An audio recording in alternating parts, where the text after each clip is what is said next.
Moi, j'ai fait des études de médecine, donc je suis médecin à la base, absolument rien à voir. En 88, avec un Hobby 418, j'ai traversé le détroit de Bering entre l'Alaska et l'URSS. Et les journaux, suite à toutes ces aventures, les journaux en ont beaucoup parlé. Le Figaro Magazine avait fait 10 pages. C'était une époque où ils réfléchissaient à faire un show, un jeu d'aventure sur TF1. Ils m'avaient demandé, comme moi j'étais plongeur et autres, si je pouvais aller faire un pilote. En fait, j'ai rencontré d'abord Jacques-Antoine. Le lendemain, puisque j'étais disponible, j'avais pris 6 mois de dispo dans mes stages à l'hôpital, je suis parti à Turks and Caicos avec lui. On est resté plusieurs mois et on a fait 2 saisons entières du Trader de Pago Pago, où là j'ai côtoyé Jacques tous les jours. Et donc, comme je suis curieux et que j'aime bien réfléchir à la logique, vous savez, quand vous faites des études entre guillemets scientifiques, tout ce qui est logique, mathématiques, c'était intéressant et les jeux ont commencé à nettement m'intéresser à ce moment-là. Il faut savoir pour qui on le fait.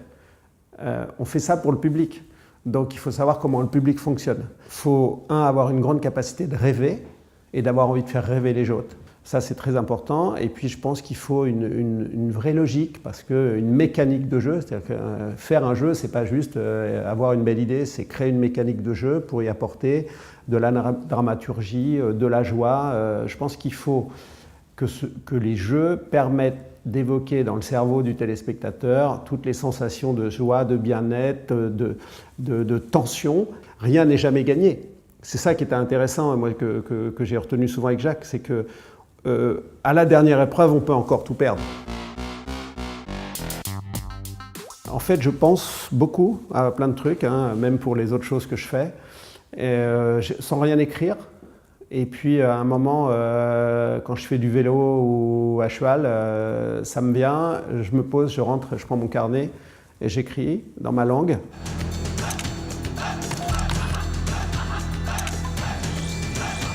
Ensuite, j'ai ma femme qui l'a réécrit en français.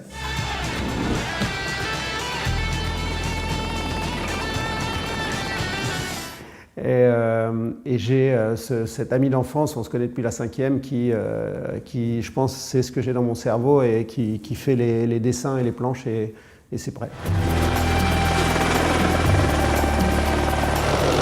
Alors après, bien sûr, les détails, ça prend beaucoup plus de temps, mais je parle de la grande ligne. Ça a commencé à germer réellement à Turks and Caicos 93. Ça a commencé à germer là-bas avec Jacques parce que on a tous rêvé de la chasse au trésor, on en a tous fait quand on était petit, ne serait-ce que la chasse au jeu au moment de Pâques, c'est une chasse au trésor. En fait, Fort Boyard a complètement fait tourner les choses. Fort Boyard et le trésor de Pago Pago, c'est-à-dire que les candidats sont devenus acteurs. Je trouve que dans le jeu d'aventure, ça a été un tournant, c'est-à-dire qu'on n'était plus dans un studio à vivre par procuration à travers un animateur qui était le super-héros. Ils sont devenus acteurs, ils sont devenus compétiteurs. Bonjour, je m'appelle Maria Billon, j'ai 34 ans. J'ai pu résoudre une belle énigme voici 5 ans, le jour de mon mariage, qui m'a fait découvrir un fabuleux trésor qui s'appelle Chloé et qui aura bientôt 17 mois. Je suis assistante sociale à Cour-Couronne. Tout ce que j'espère aujourd'hui, c'est d'avoir les mêmes chances pour réussir les énigmes. Et pour cela, je donnerai le meilleur de moi-même. Et puis deuxième chose, Nouvelle Frontière était arrivée. Pour 4000 francs, vous partiez en Australie. Et ils ont là aussi cassé une barrière pour qu'on puisse accéder aux rêves. Je me suis dit, mais alors, puisque maintenant c'est facile d'aller en Australie, pourquoi on ne réfléchirait pas à mieux connaître notre pays, la France ?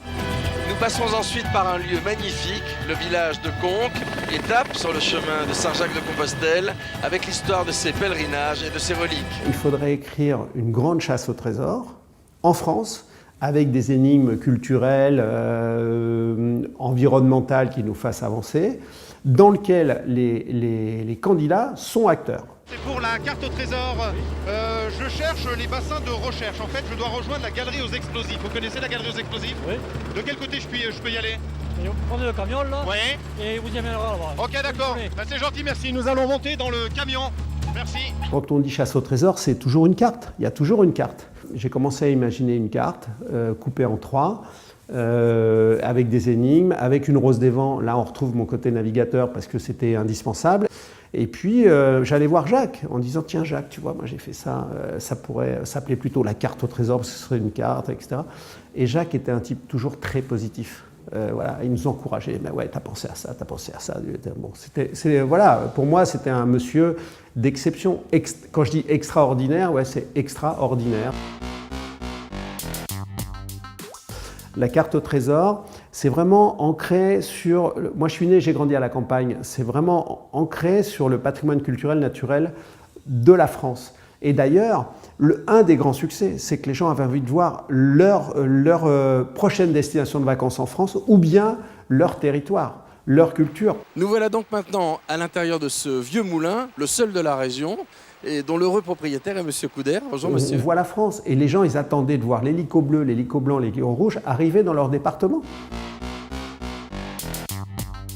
Oui, non mais quand on crée des choses, on a toujours envie d'en créer. Écrire des jeux, j'en ai écrit plein d'autres qui sont dans un tiroir ou autre. Aujourd'hui, si je devais écrire quelque chose, c'est ce que je suis en train de faire. D'abord, moi, c'est mes documentaires, le check-up de la planète, ça c'est très important.